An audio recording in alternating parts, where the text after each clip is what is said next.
You know what's fascinating?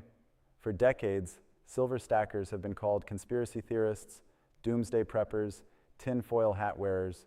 They've been mocked at dinner tables, laughed at by financial advisors, dismissed by mainstream economists.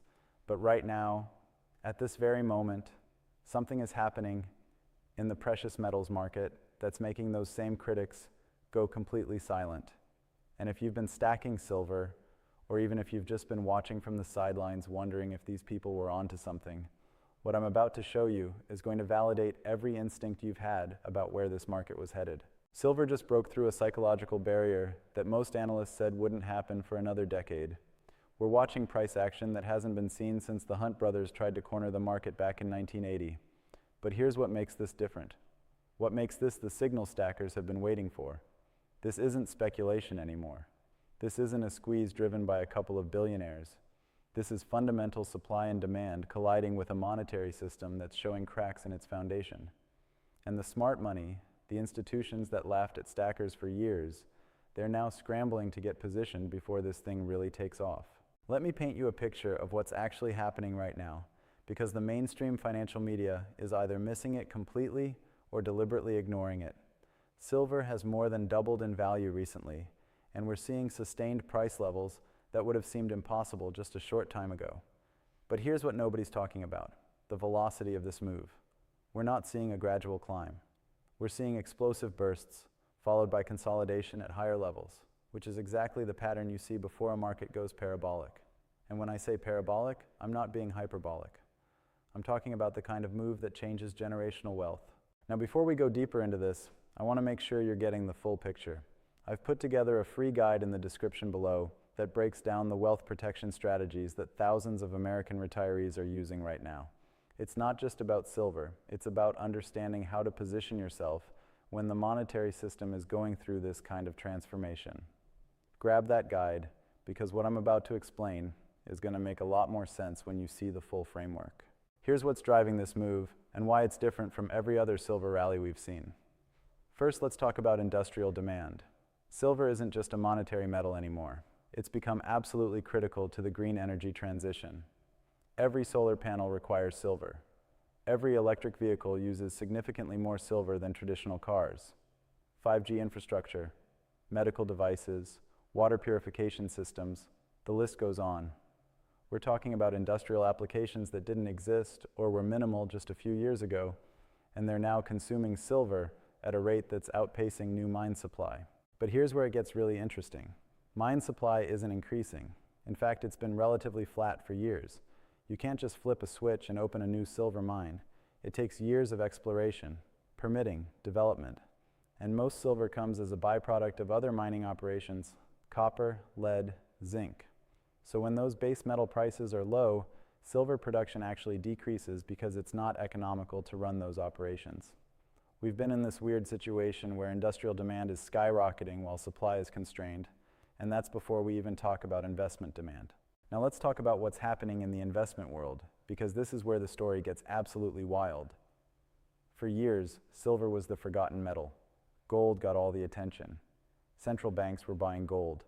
Institutions were allocating to gold. Silver was just that volatile little brother that nobody wanted to deal with. But something shifted. Investors started realizing that silver has this dual nature. It's both an industrial metal and a monetary metal. And when you combine industrial demand with monetary demand, you get a supply situation that's unprecedented.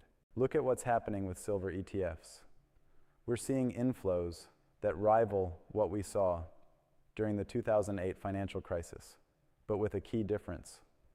Back then, people were scared and running to safety. Now people are positioning for what comes next. They're not buying silver because they're afraid. They're buying silver because they see the opportunity. They understand that when you have this perfect storm of industrial demand, constrained supply, and a monetary system that's printing currency at rates we've never seen before, something has to give. And what gives is the price. But here's what really separates this move from previous rallies. The physical market is completely disconnected from the paper market. Let me explain what that means. For decades, the silver price has been set by paper contracts traded on the COMEX. These are futures contracts, derivatives, financial instruments that represent silver, but aren't actually backed by physical metal in most cases. It's estimated that for every ounce of physical silver, there are hundreds of ounces of paper silver being traded. This system worked fine when everyone was happy to trade paper and nobody actually wanted delivery. But that's changing. We're seeing something that silver analysts have been predicting for years, but most people thought would never actually happen. People are standing for delivery. They're taking physical possession. And when you have a system where there's 100 paper claims on every physical ounce and people start saying, I want my metal, that's when the system breaks. We're not there yet, but we're seeing the early warning signs. Premiums on physical silver, the amount you pay above the spot price to actually get coins or bars in your hand, those premiums are elevated and sticky. They're not coming down even when the paper price consolidates. That tells you something about the real supply situation. Let me tell you a story that illustrates what's happening. There's a dealer I know who's been in the precious metals business for over 30 years. He told me that recently he had a customer come in wanting to buy a significant amount of physical silver. We're talking about a mid-six-figure purchase.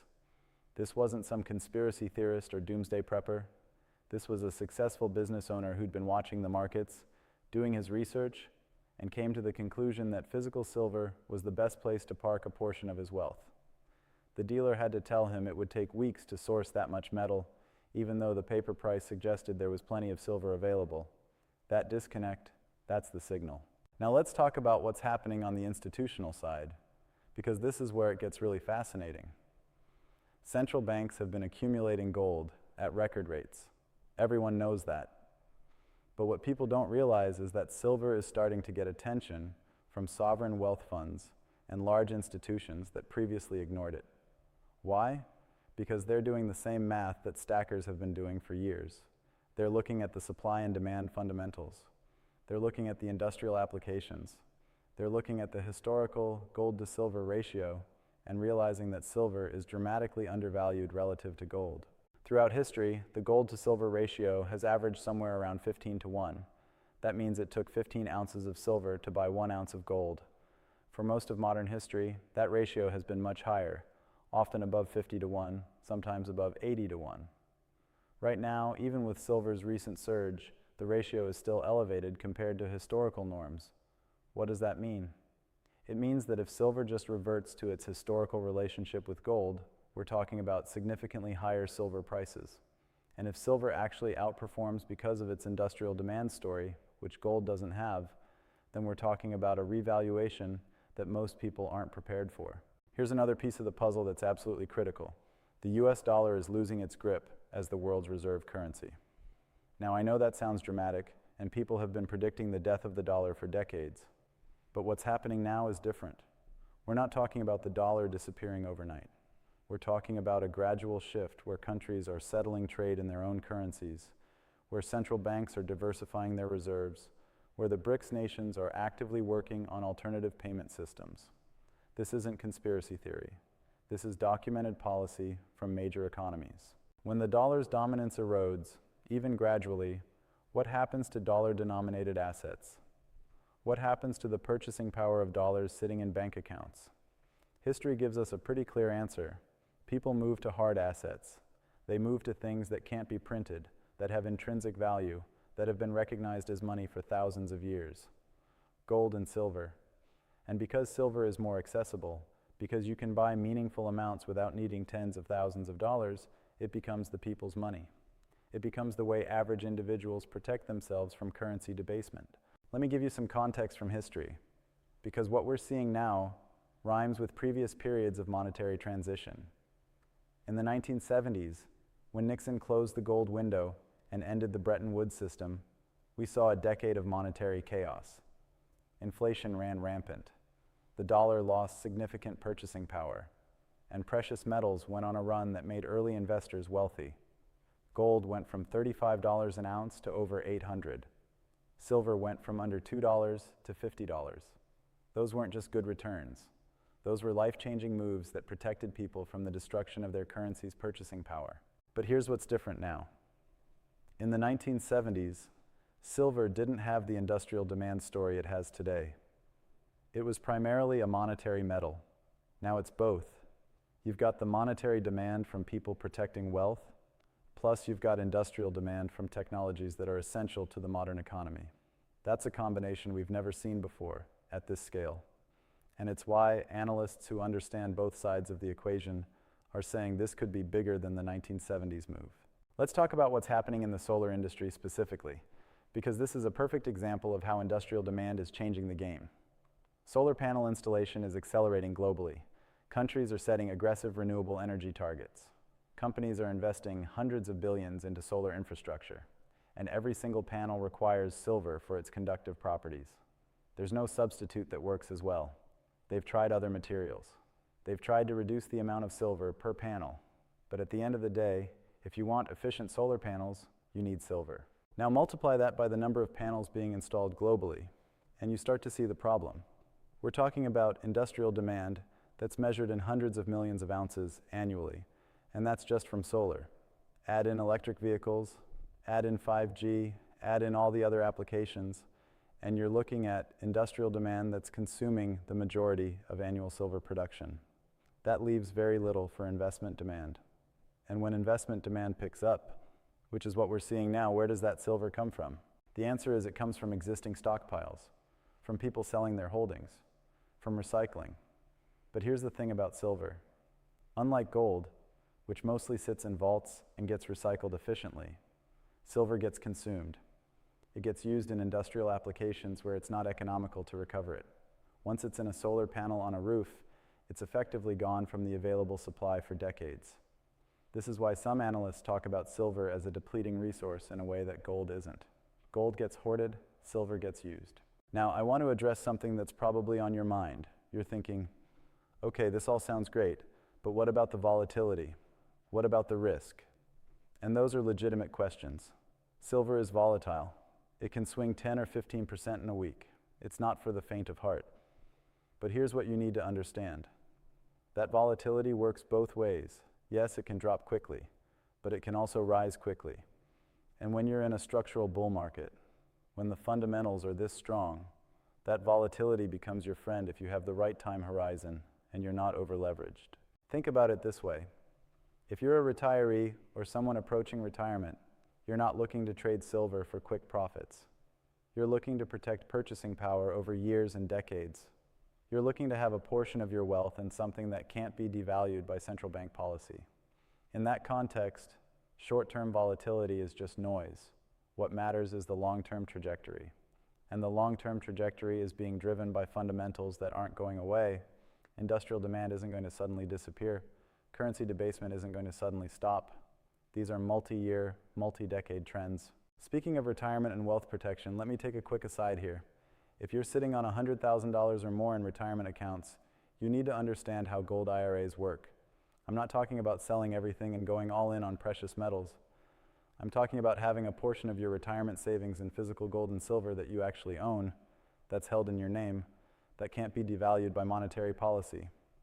I put together a comprehensive guide on this. It's in the description. It covers how to move funds from traditional retirement accounts into precious metals without tax penalties, how the custody works, what the costs are, all of it. If you're in that situation where you've got significant retirement savings and you're concerned about what's happening in the broader economy, the geopolitical tensions, the monetary system instability, this is worth looking into. It's not for everyone, but for people who understand what's coming, it's a way to hedge against the risks we're facing. All right, back to what's happening in the market right now. Let's talk about the technical picture, because even if you're not a technical trader, understanding the chart patterns helps you see where this is likely headed. Silver recently broke through major resistance levels that had held for years. When you break through resistance that strong, especially with the kind of volume we're seeing, it typically leads to a period of consolidation, followed by another leg higher. That's textbook technical analysis. But what makes this more significant is that it's happening while the fundamentals are this strong. Usually you see technical breakouts that aren't supported by fundamentals, and they fail. The price runs up, hits resistance, and falls back down. But when you have a technical breakout that's supported by genuine supply and demand imbalances, by industrial consumption, by investment demand, by monetary concerns, that's when you get sustained moves. That's when you get the kind of bull market that runs for years, not months. Look at what happened in the early 2000s. Silver started that decade under $5 an ounce. By 2011, it had hit nearly $50. That's a 10-bagger. That's the kind of move that changes lives. And it wasn't a straight lineup. There were corrections, there were periods of consolidation, there were times when people thought the move was over. But the underlying fundamentals kept pushing it higher. We're in the early stages of what could be a similar move, except this time the fundamentals are arguably stronger because of the industrial demand component. Now let's talk about what could derail this. Because I want to be balanced here. I want you to understand the risks as well as the opportunities. The biggest risk to silver is a deflationary collapse.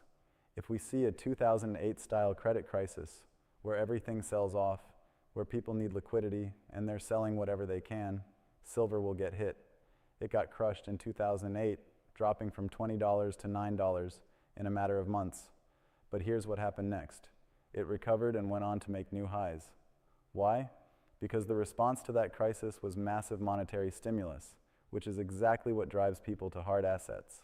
So even in the worst-case scenario, where we see a deflationary shock, the response from central banks and governments is going to be more stimulus, more currency creation, more debt.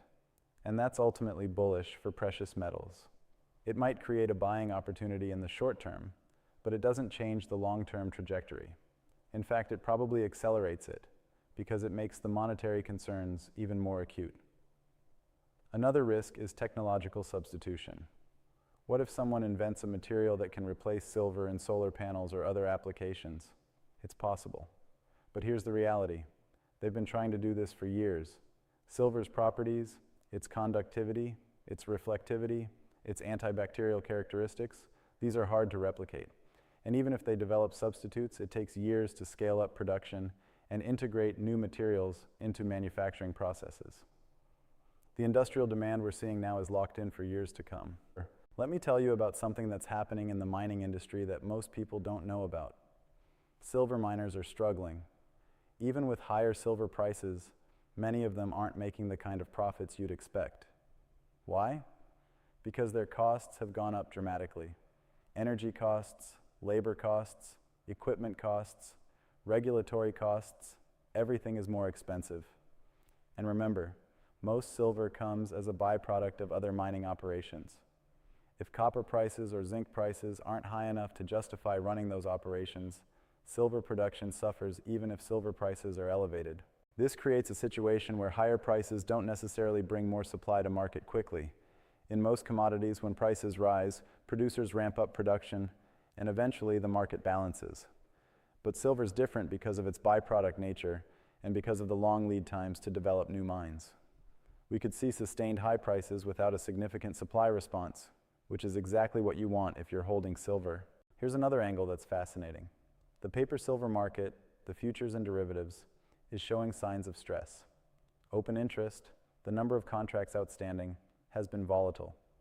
We're seeing unusual patterns in the commitment of traders' reports, which show who's positioned on which side of the market. Commercial traders, the big banks and institutions that typically short silver to hedge their physical positions, they've been reducing their short positions. That's significant because it suggests they're less confident in their ability to suppress prices, or they're seeing the same supply constraints everyone else is seeing. When the commercial shorts start covering, when they start reducing their positions, it removes a major source of selling pressure from the market. And if we get to a point where they flip and actually go long, where they start buying futures instead of selling them, that's when you can see explosive moves. We're not there yet, but the trend is in that direction. And that's another signal that stackers have been watching for. Let's talk about what's happening internationally, because the silver story isn't just a US story. China has been accumulating silver. India, which has a cultural affinity for precious metals, has been buying. Middle Eastern wealth is diversifying into hard assets. We're seeing global demand from regions that have historically understood the value of precious metals better than Western investors. And when you have that kind of international demand competing for a limited supply, it puts a floor under prices and creates upward pressure. There's also the geopolitical angle. We're living in a world that's increasingly fragmented. The cooperation and globalization we saw in the 1990s and 2000s is reversing. Countries are prioritizing national security over economic efficiency. They're reshoring critical supply chains, they're stockpiling strategic materials, and silver, because of its industrial applications in defense, electronics, and energy, is increasingly being viewed as a strategic material. When governments start thinking about silver that way, when they start building stockpiles, that's demand that comes out of the market and doesn't come back. Think about what happened with rare earth elements. For years, nobody paid attention to them. Then people realized they were critical for modern technology and that China controlled most of the supply. Suddenly, every country wanted to secure their own sources. Prices went through the roof. Silver's not quite in that category yet, but it's moving in that direction. As the green energy transition accelerates, as electrification becomes more critical, silver's strategic importance grows. And that creates a different kind of demand than just investment or industrial use. It creates government demand, which is price insensitive and long-term. Now let's talk about what this means for you practically. If you're watching this and you've been stacking silver, you're probably feeling pretty validated right now. You've been patient, you've been accumulating, while others were dismissing you. And now the market is starting to reflect what you understood all along. The question is, what do you do now? Do you keep stacking? Do you take some profits? Do you just hold and wait? Here's my perspective, and this is not financial advice, just my analysis of the situation. We're in the early stages of what could be a multi-year bull market. The fundamentals are strong and getting stronger. The technical picture is bullish. The sentiment is shifting from skepticism to interest, but we're not at euphoria yet. When you're in that environment, the strategy is usually to hold your core position and potentially add on dips. You don't want to be trading in and out trying to catch every swing. You want to be positioned for the big move. That said, everyone's situation is different. If you're overextended, if you've got too much of your net worth in silver and it's causing you stress, then taking some profits and rebalancing makes sense. The goal isn't to have 100% of your wealth in any single asset. The goal is to have enough exposure that you benefit from the move while still being diversified enough to sleep at night. For most people, that probably means having somewhere between 5 and 20% of their investable assets in precious metals, with the exact percentage depending on your age, risk tolerance, and overall financial situation. But here's what I want you to understand.